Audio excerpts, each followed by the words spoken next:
Yes, ini pasti merupakan segmen yang ditunggu-tunggu oleh Anda. Karena kita akan bicara mengenai namanya kesehatan. Sehat itu, waduh, menjadi sesuatu yang benar-benar luar biasa. Tapi baru dirasakan menjadi menarik pada saat kita sedang sakit. Yes. Pada saat lagi sehat walafiat, kita seringkali mengabaikan gaya hidupnya, semau gue. Iya, benar banget. Tapi sekarang kalau jangan kan nunggu sakit ya, Adrian. Nunggu kerjaan agak banyak, jadwal padat aja, langsung terus nggak ada vitamin, kita nggak makan sayur, saya nggak makan sayur. Makan buah juga jarang. Udah langsung berasa itu badannya loyo. Berarti kamu tuh perlu yang namanya suplemen atau multivitamin untuk bisa mengoptimalkan tingkat kesehatan kamu lagi. Itu yang penting. Tapi apa yang paling cocok buat kamu? Kita akan coba ngobrol-ngobrol pagi hari ini bersama dengan Dr. Ida Gunawan, spesialis gizi klinik. Selamat pagi, Dok. Selamat pagi, Dok. Selamat pagi. Setelah tahun lalu kita undang lagi di sini ya. Betul. Masih tetap awet muda nih, pasti lifestyle-nya nih keren Itu banget. makanya tadi pasti makanannya ini terjaga, multivitamin selalu terjaga juga kan. Aduh, benar. Dok. Dok, kita hari ini mau bicara mengenai penyakit, tapi khususnya penyakit degeneratif. Ini kan kita tahu memang penurunan fungsi organ lebih banyak di mereka-mereka yang sudah berusia tua. Tapi kenyataannya teman-teman saya, Dok, yang masih bahkan early 30 itu sudah terkena penyakit-penyakit degeneratif. Sebut aja seperti kayak ada jantung juga, ada stroke, kemudian diabetes dan lain sebagainya. Itu fenomena apa tuh, Dok, sebenarnya? Zaman makin hari makin modern ya. Anda lihat semua orang maunya serba cepat. Kerja aja maunya cepat-cepat. Kalau bisa kerjaan yang buat besok hari ini selesaikan. Oh iya dong, bukannya bagus, Dok? Iya bagus, betul. Supaya hasilnya lebih baik ya. Tapi makan juga jadi serba cepat tuh ya.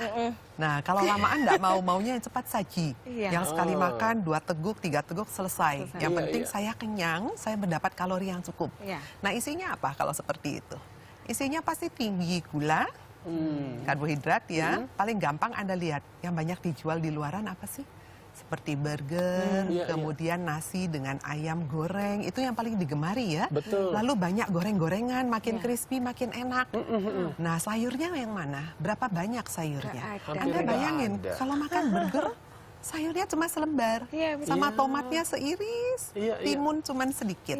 Nah, padahal kita tahu yang namanya sayur dan buah itu sumber utama untuk vitamin dan mineral. Oh, berarti artinya kalau kita mau nutrisi supaya di dalam tubuh kita juga semakin bagus gitu ya, untuk mencegah juga penyakit-penyakit degeneratif yang ada sekarang, nutrisinya tuh yang penting dari mana, Dok? Selain mungkin dari sayur, buah, dari mana lagi kita dapatnya? Jadi nutrisi itu ada 2 sebetulnya. Ada yang namanya makronutrien dan mikronutrien. Nah, makronutrien itu contohnya karbohidrat ya. Kita tahu sumber karbohidrat untuk orang Asia paling banyak nasi. Ya. Kalau kemudian kentang, roti, tepung-tepungan ya dalam bentuk kerupuk-kerupuk itu juga kaya karbohidrat ya. Umbi-umbian ya, Dok? Ya, umbi-umbian kan kita suka sekali ya makan itu. Kemudian yang kedua, protein. Protein sumbernya dari nabati maupun hewani. Nah, hewani ada daging, ada telur, ada ikan. Kalau nabati kacang-kacangan seperti itu ya. Lalu yang ketiga lemak. Nah, kalau kita bicara lemak, lemak itu paling digemari ya. Kita lihat gorengan pagi-pagi, coba tanya, sudah makan gorengan belum? Sarapannya gorengan. Ya begitu mau naik aja sudah, oh ya ada gorengannya beli dulu deh, enak ya, kriuk-kriuk ya. Makin kriuk makin enak. Makin dia masaknya dalam bentuk direndam, Anda lihat ya masaknya dengan deep fried, itu makin garing. Nah justru itu kandungan lemaknya makin tinggi. Dengan konsumsi lemak yang banyak, gula yang tinggi akan menyebabkan terjadinya obesitas. Ya toh orang jadi makin hari makin montok, makin bulat, makin bulat. Dengan bertambahnya obesitas, tentu saja risiko untuk degenerative disease makin tinggi. Makin tinggi. Dan yang parahnya kondisi ini tidak diimbangi dengan konsumsi serat yang cukup. Vitamin mineral yang cukup. Ya, anak-anak sekarang Anda lihat kalau pergi ke mall jalan-jalan, yang dia pilih apa makanannya? Semua yang cepat saji. Fast food. Ya, yang enak. Coba tanya, ada sayur, kangkung gitu, mau enggak makan nih? Enggak mau. Lalu kalau suruh makan buah, enggak usah mami makan buah, jus aja. Jusnya yang bukan murni pula kan? Bukan fresh juice, tapi yang sudah jadi. Yang yang dikaleng, yang dengan kandungan gula yang tinggi lagi. Nah ini tadi kan kita juga sempat ngobrol, Mas Adrian sempat ngomong kan, kalau gitu kita juga harus tahu selain makanan, yang tadi dokter bilang juga kan, yang nutrisi, suplemen, vitamin. Nah ini kita punya liputannya bagaimana sih caranya untuk memilih multivitamin dan nutrien yang untuk Anda yang tepat.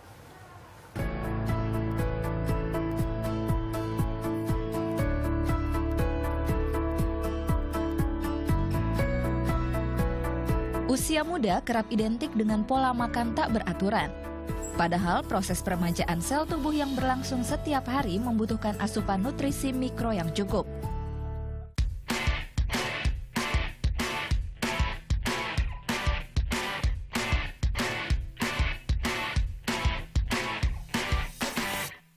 Jika lalai, penyakit degeneratif yang timbul seiring bertambahnya usia siap mengintai. Fungsi organ tubuh bisa lebih tua dari usia sesungguhnya. Sayangnya, gaya hidup modern yang sangat dinamis belum tentu sejalan dengan teraturnya pola makan. Sebagai cara praktis menjamin asupan nutrisi mikro yang cukup, banyak orang melirik suplemen multivitamin. Salah satunya Juan Angelo.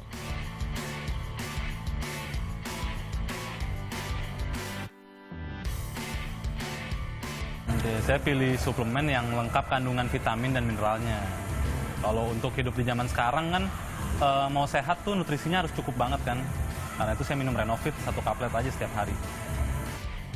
Profesional muda ibu kota ini memilih Renovit, suplemen yang mengandung 12 vitamin dan 13 mineral agar tetap sehat dan bugar.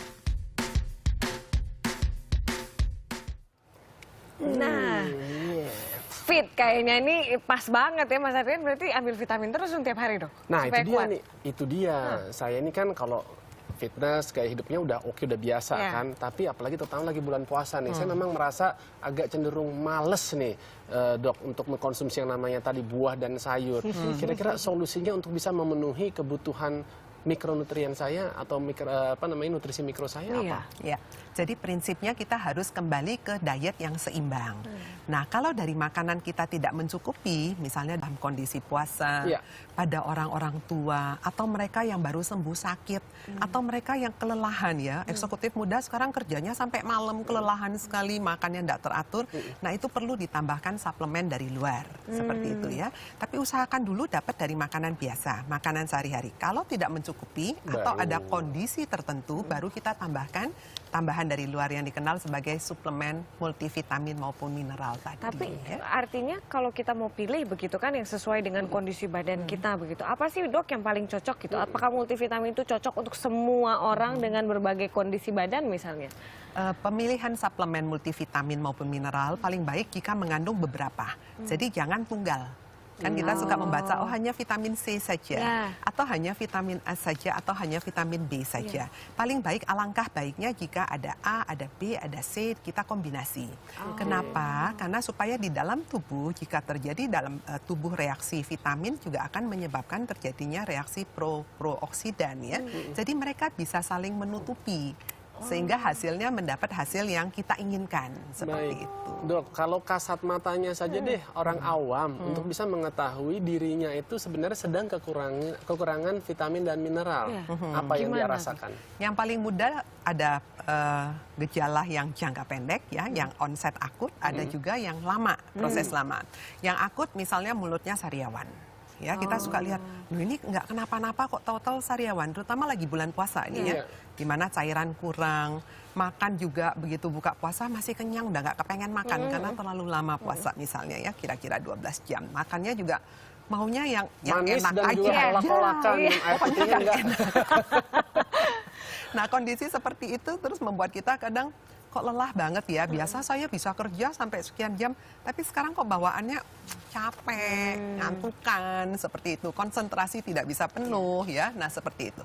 Jadi itu gejala-gejala akutnya, gejala awal lah yang dini yang mudah dirasakan. Untuk yang jangka panjang? Jangka panjang itu bisa menyebabkan terjadinya kalau anemia, kan defisiensi besi, itu bisa menyebabkan orangnya ada kelainan jantung misalnya.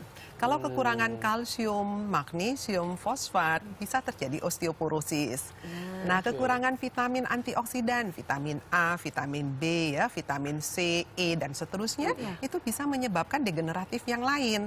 Contohnya cancer, ya, bisa terjadi diabetes juga, meskipun diabetes penyebabnya karena insulin, ya, tapi dia juga bisa membantu kerja insulin. Jadi ada kromium dan sebagainya. Tapi dok, kalau di Indonesia sekarang ini melihat bagaimana sih penyakit degeneratif, terutama yang muda-muda begitu, apakah semakin berkembang atau justru seberapa penting gitu kita sadar bahwa ada penyakit ini di Indonesia? Ya, kalau kita bicara degenerative disease itu biasanya kan penyakit orang tua ya. Kalau kita, oh degeneratif itu mah penyakit nenek saya. Sekarang enggak ya. umur 20-an, 30-an sudah seperti itu. Loh kok bisa? Nah, itu banyak disebabkan karena lifestyle, gaya hidup yang tidak sehat. Nah, terutama pada eksekutif muda. Anda lihat ya, para eksekutif ini kalau kerja dari pagi sampai pagi. Tidurnya kapan? Tidurnya paling 2 jam. Belum selesai nih kerjaannya nanggung. Tidur di kantor sebentar, lanjut lagi. Istirahatnya kurang. Kemudian makannya ya sudah sedapatnya aja. Ya. Lalu habis itu minumnya senengnya yang manis, yang penting enak di lidah. Ya. Yang dingin, yang manis, yang aromatik, yang wah pokoknya buat yang enak di lidah. Dan jangan salah, mereka itu para eksekutif memiliki uang toh. Jadi bisa membeli. Ya. Aduh, terima kasih banyak nih buat pencerahannya nih. Tadi ngomong eksekutif muda kan jadi nengok ke saya yang di balik jas jadi langsung agak gimana gitu disindir. Tapi benar kan, apalagi kalau siaran begini kan subuh-subuh juga jadwalnya tidurnya gimana? Berarti harus ditambah dengan multivitamin juga artinya. Betul, jadi ternyata makronutrisi aja tidak cukup, tapi juga harus memperhatikan mikronutrisinya juga, dan juga jangan mendewakan suplemen karena bagaimanapun juga makanan solidnya itu tetap harus yang utama gitu ya, Dok. Dan juga lifestyle atau gaya hidup kita. Kita mengkonsumsi hal-hal yang baik, yang sehat, kemudian juga mungkin bergaul dalam lingkungan yang sehat, dan juga jangan lupa berpikir juga harus yang sehat. Harus yang positif ya. Luar biasa. Kalau begitu kita mulai dari sekarang hidup sehat, dan yang pasti kalau buat saya coba makannya makan sehat, makan di rumah aja. Masak di rumah, jangan beli-beli, itu bahaya, lebih hemat juga. Oke, informasi lainnya terima kasih. Juga kan masih hadir di Indonesia Morning Show, tetap bersama kami.